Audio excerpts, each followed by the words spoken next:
जादुई टमाटर का रहस्य। कहानी की शुरुआत होती है एक छोटे से गांव हरिपुर से, जो अपनी हरी भरी फसलों और मेहनतकश किसानों के लिए प्रसिद्ध था। गांव के बीचों बीच एक सुंदर खेत था, जहां कई फसलें उगाई जाती थीं। लेकिन खेत का सबसे प्रसिद्ध हिस्सा था टमाटर का बगीचा। यह बगीचा किसी साधारण जगह जैसा नहीं था। गांव के लोग कहते थे कि इस बगीचे में कुछ खास था।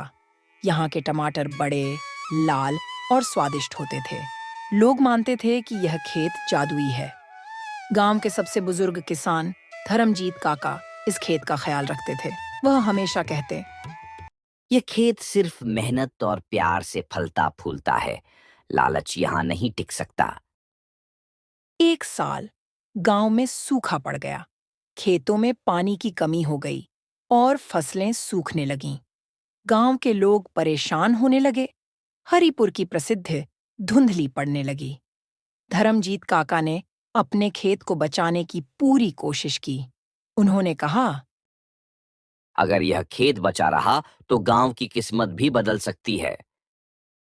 लेकिन पानी की कमी के कारण टमाटर का बगीचा भी मुरझाने लगा। गांव के नेता भूपाल सिंह, जो स्वार्थी और लालची थे, ने स्थिति का फायदा उठाने की योजना बनाई। उन्होंने घोषणा की, धर्मजीत काका का खेत अब बेकार हो चुका है। इसे बेच देना चाहिए और यहाँ से पैसा कमाना चाहिए। गांव के लोग उनके जाल में फंसने लगे, लेकिन धर्मजीत काका ने हार नहीं मानी। उन्होंने कहा, इस खेत में कुछ जादू है जो हमें बचाएगा। धर्मजीत काका एक रात बगीचे में बैठे थे। उन्होंने अपनी पूरी जिंदगी इस खेत को दी थी और अब उन्हें उम्मीद खत्म होती लग रही थी। अचानक एक चमकदार रोशनी उनके बगीचे में फैली। उन्होंने देखा कि एक बड़ा टमाटर, जो पहले से कहीं अधिक लाल और चमकदार था, अचानक खेत के बीच में उग आया। उस टमाटर में एक चेहरा था और वह मुस्कुरा रहा था। टमाटर ने कहा, धर्मजीत काका, मैं जादुई टमाटर हूँ। तुमने अपनी पूरी जिंदगी ईमानदारी और मेहनत से खेती की है, इसलिए मैं तुम्हारी मदद करने आया हूँ। धर्मजीत काका ने चौंकते हुए पूछा। तुम मेरी मदद कैसे करोगे? टमाटर ने कहा, मैं तुम्हें एक खास बीज दूंगा। इस बीज को लगाकर तुम अपने खेत को फिर से जादुई बना सकते हो। लेकिन याद रखना, इसे सिर्फ निस्वार्थ और मेहनती इंसान ही संभाल सकता है। धर्मजीत काका ने बीज लिया और अगले दिन उसे खेत में लगाया। कुछ ही दिनों में उनके खेत में फिर से हरियाली छा गई। टमाटर के पौधे फिर से उगने लगे।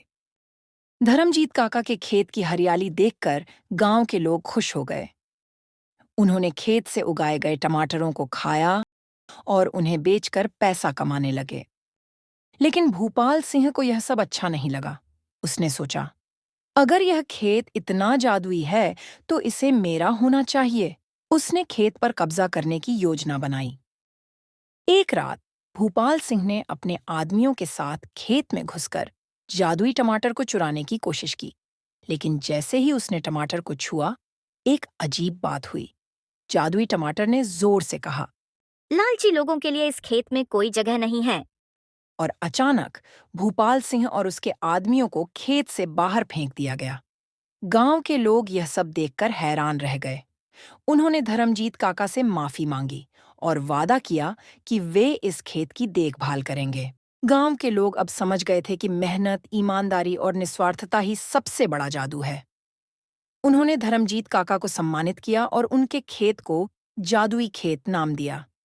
धर्मजीत काका ने कहा, ये खेत सिर्फ हमारा नहीं बल्कि पूरी प्रकृति का है। अगर हम इसकी देखभाल करेंगे तो यह हमेशा हमें खुशियां देगा। गांव में फिर से हरियाली छा गई और हरिपुर अपनी पुरानी प्रसिद्धि को वापस पाने में सफल हुआ। जादुई टमाटर ने धर्मजीत काका से विदा लेते हुए कहा, मैं हमेशा यहाँ रहूंगा, जहाँ मेहनत और सच्चाई होगी। कहानी का संदेश। यह कहानी सिखाती है कि मेहनत, ईमानदारी और निस्वार्थता हमेशा जीतती है। लालच और स्वार्थ से कभी कोई फायदा नहीं होता।